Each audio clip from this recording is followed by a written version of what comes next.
Hey everybody, welcome to class. My name is Frank Marco. I'll be your instructor for this class, and I'm so happy to be with you guys.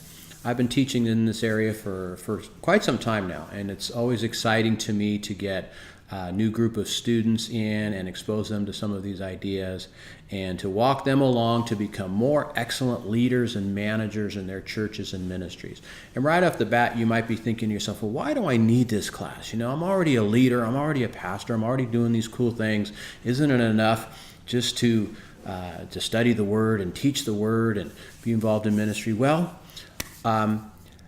much of what a minister does, and those of you with any experience know that this is true, is really the Monday through Saturday kind of work, right? As much as we love the ministry time, we love to teach, and we love to be involved in people's lives, a lot of what we have to do is really sort of that behind the scenes, mundane, taking care of business.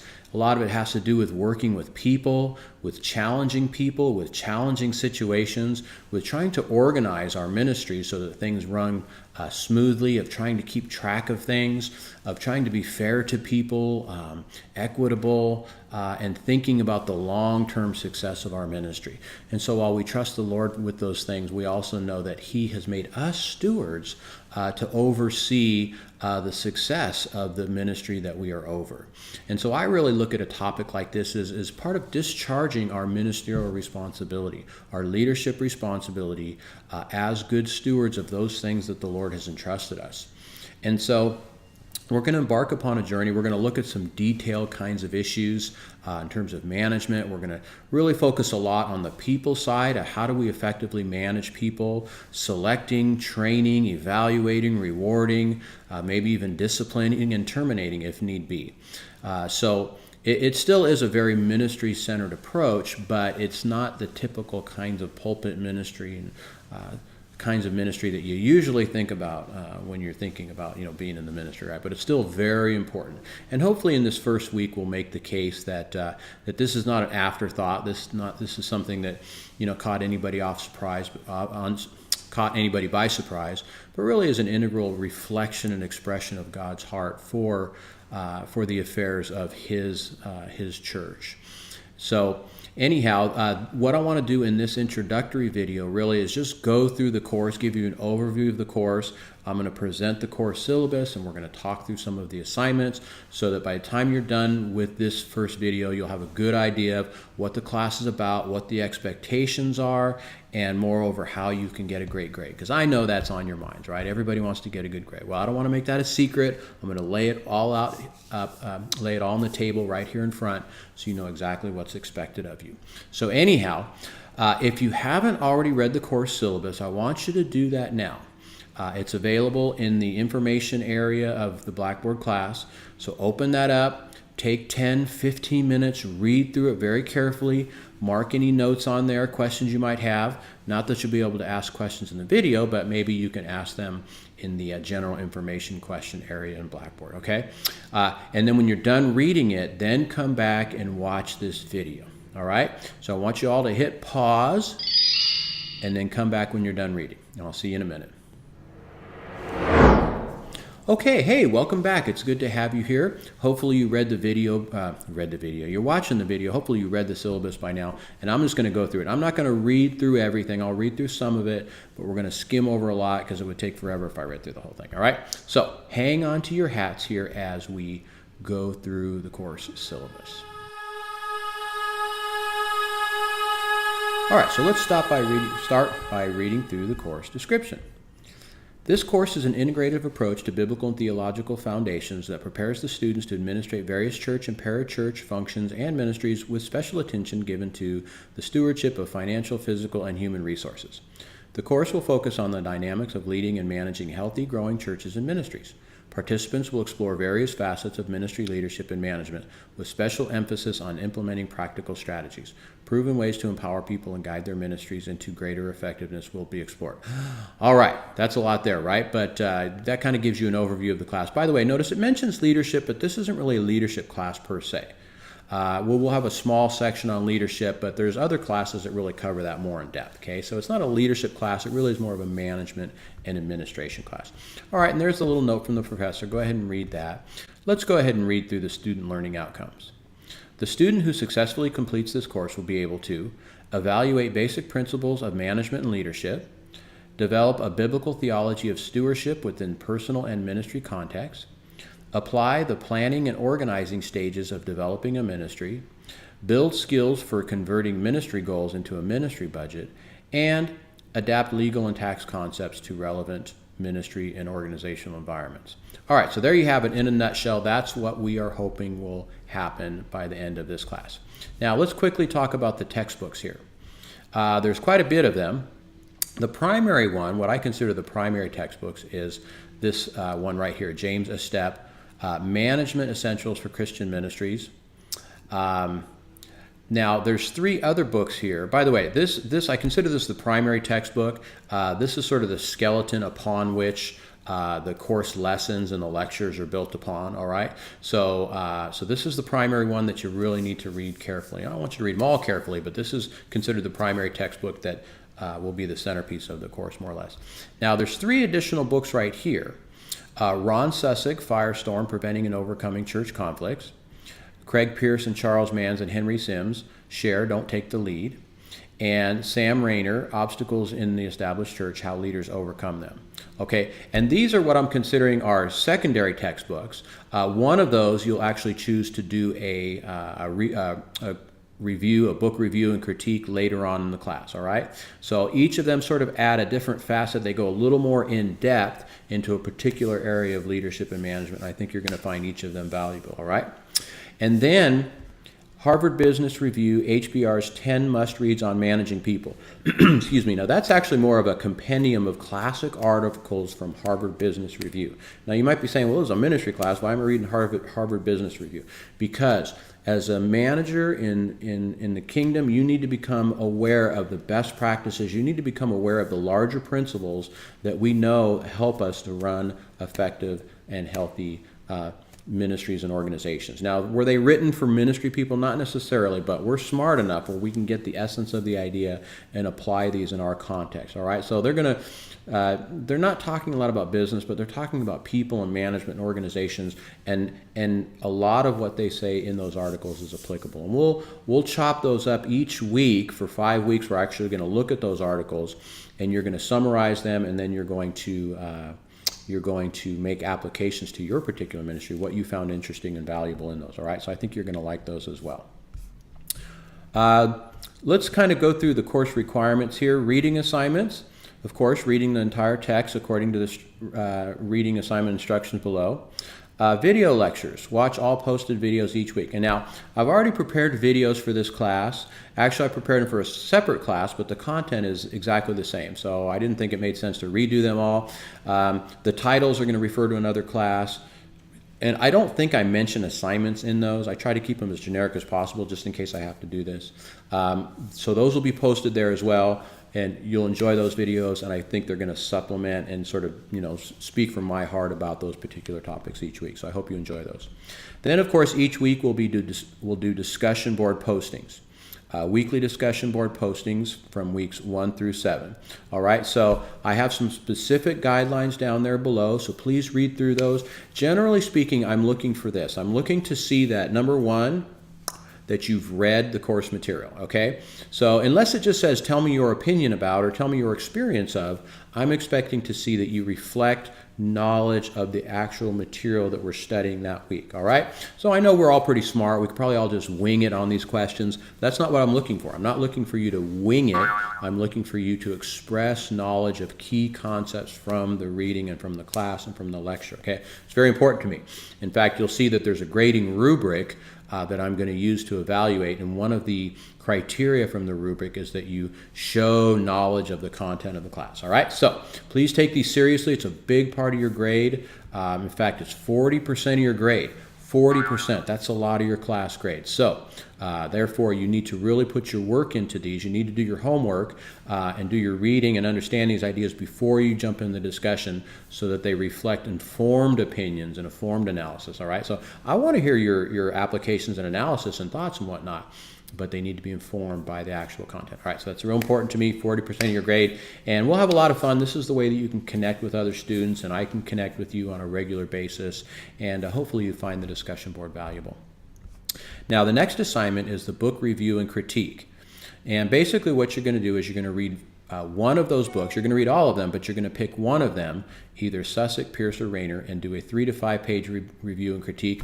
I have the instructions down there below, so to please read through those real carefully, and you'll see exactly what I'm looking for. And again, at the graduate level, I'm not just looking for kind of this is a great book, and here's what I liked about it, blah, blah, blah. I want some of that, but I also want a bit of a critical analysis, all right? So sort of step back a little bit and put it in the context of larger issues. Think about a little more critically what was strong, what wasn't strong.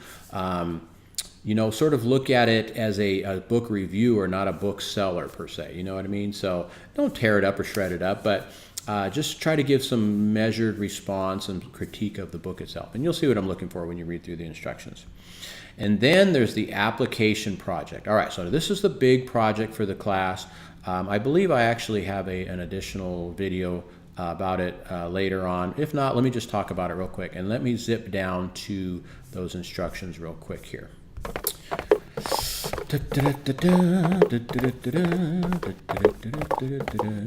Boom. All right, here we go. So you actually have 3 choices for this project here. You can do 1, a policy and procedures manual for your church or ministry, or a strategic plan for your church or ministry, or a human resources development plan. All right, so read through each of these projects here, and you'll get an idea of what you can do. And again, because we're all at different places and we kind of have different interests, I want to give you guys some variety instead of just giving you one kind of project. So some of you might say, man, yeah, we really need to work on the structure. I really need to develop a kind of a policies and procedures manual. That'd be very helpful for where I'm at. Some of you might say, no, I like to think a little more strategically, a little more abstractly, to think about vision and goals and those sorts of things. Great. Then you want to do that strategic plan for your church or ministry. It'll give you the opportunity to do all those things. And then some of you really want to work on developing people. How do I help my people to grow? How do I do things like train, assess, evaluate, reward, motivate? How do I help people grow in their particular jobs, right? And to learn to get the skill sets they need for their particular jobs. Then you want to do a human resources development plan. That might be the kind of project for you. All right, so we're going to cover all of these topics in the class, but this project will give you the opportunity to focus in on just one of those particular things for your church or ministry. Now, you might be saying, well, I don't have a church or ministry right now. You might have to hypothesize and theoreticize and fantasize just a little bit about this. Maybe it would be a strategic plan for a future organization that you'd like to develop. Maybe you're in transition right now and you kind of have an idea for something. You could do something like that. You might have to use maybe information from a past position, past ministry, whatever. That's typically, I don't encourage that because you're kind of dredging up things from the past and whatever. So if you don't have something current that you can use, then maybe use it for a hypothetical future ministry. That would help you get some value out of that. All right. So let's go back in the course outline. Let's see if there's anything else I want to kind of highlight here. We talked about the requirements. Here is the grading evaluation, the percentage of the points based on various assignments, right? So like I said, 40% on online discussion. The book critique is worth 10%. That application project is worth 20%. And then the application project presentation. This is worth 10%. What we're going to do here in the last week of class, you guys are going to do a presentation. You could do a video, you could do a narrated PowerPoint, but I want you to somehow creatively find a way to present your project to the class. And what you'll do is you'll post a link in the discussion board, and then we can all look at it and watch it or whatever, and then make some comments, all right? So it's sort of like the last day of class, everybody stands up and gives their presentation of the project. Same exact concept we're going to do right here in the virtual world. Doesn't that sound like fun? Yeah, I think it sounds like fun. All right. All right, and then here's the grading scale. This is a pretty common grading scale we use here. And here's some more guidance on the guidelines. Some guidance on the discussion board, participation, what exactly I'm looking for. Again, I'm looking primarily for informed ideas to demonstrate content knowledge, but I'm also looking for engagement in the class, right? So I'm looking to see that you get in there, that you read other people's posts, and that you reply to them. And moreover, again, at the graduate level, I'm not just looking for kind of like, hey, good job, attaboy, way to go, you the man, that kind of stuff. I really want critical reflection and even challenge it maybe a little bit. Well, you said this, but I didn't understand this, or can you clarify this, or how does this apply to this, right?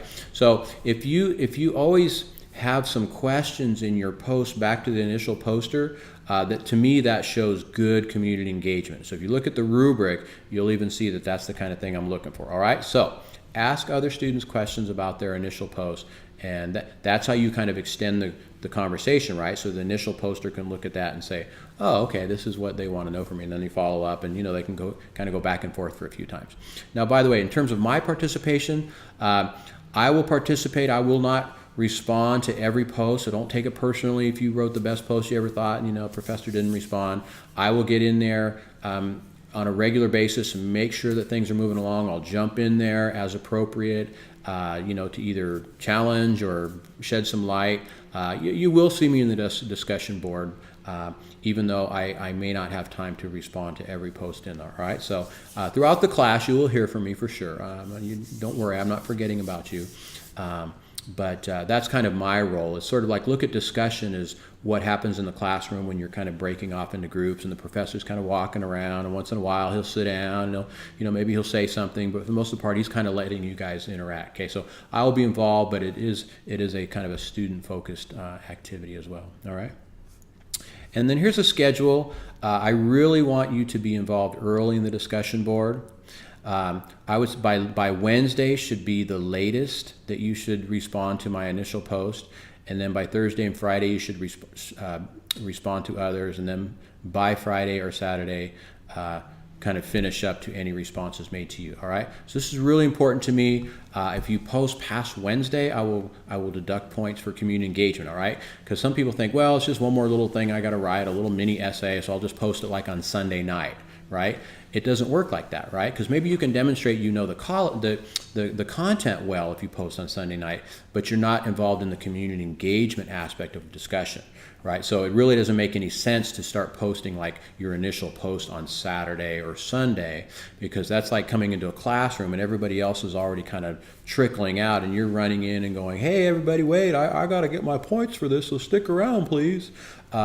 You don't want to do that, right? Because then everybody feels obligated. Oh, all right, here comes Joe. Somebody's got to respond to Joe. Kind of that whole guilt thing that kind of creeps in, right? So you don't want to do that to your fellow students. So post early, right? And here's kind of my approach: is you get in the discussion, do your reading early in the week, Monday, Tuesday. You're ready to discuss on Wednesday, Thursday, Friday, and then that gives you the weekend to work on your papers, start working on your project, right? So save your weekend energy for some of those bigger tasks, not for the discussion board, all right? That's kind of my approach to how a good online week should sort of unfold.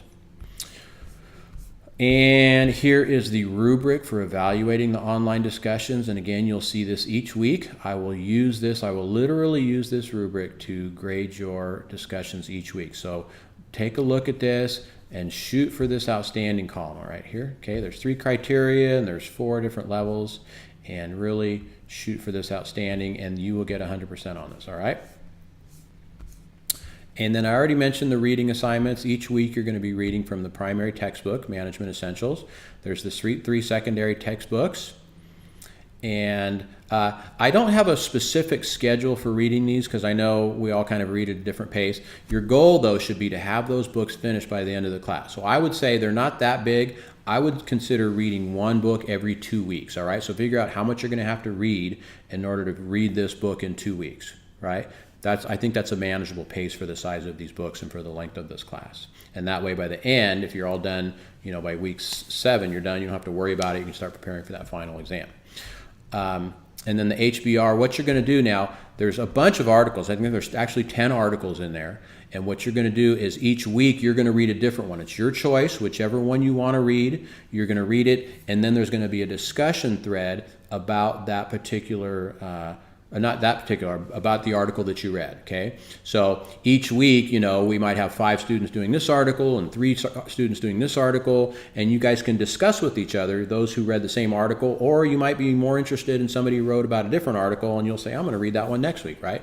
So it's really kind of your choice, but you pick the article that you want to read and discuss, and by the end of the class, you should have read at least 5 of those and discussed 5 of those, all right? You can read all of them if you want, but I'll let you decide. But at minimum, you need to read 5 of those articles, all right?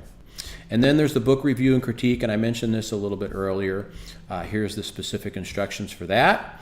And then the application project I already talked about. And here's how the project will be evaluated right here. So please read that carefully. I will literally use these criteria here when I grade the paper, okay? And then, of course, what would a class be without a final exam?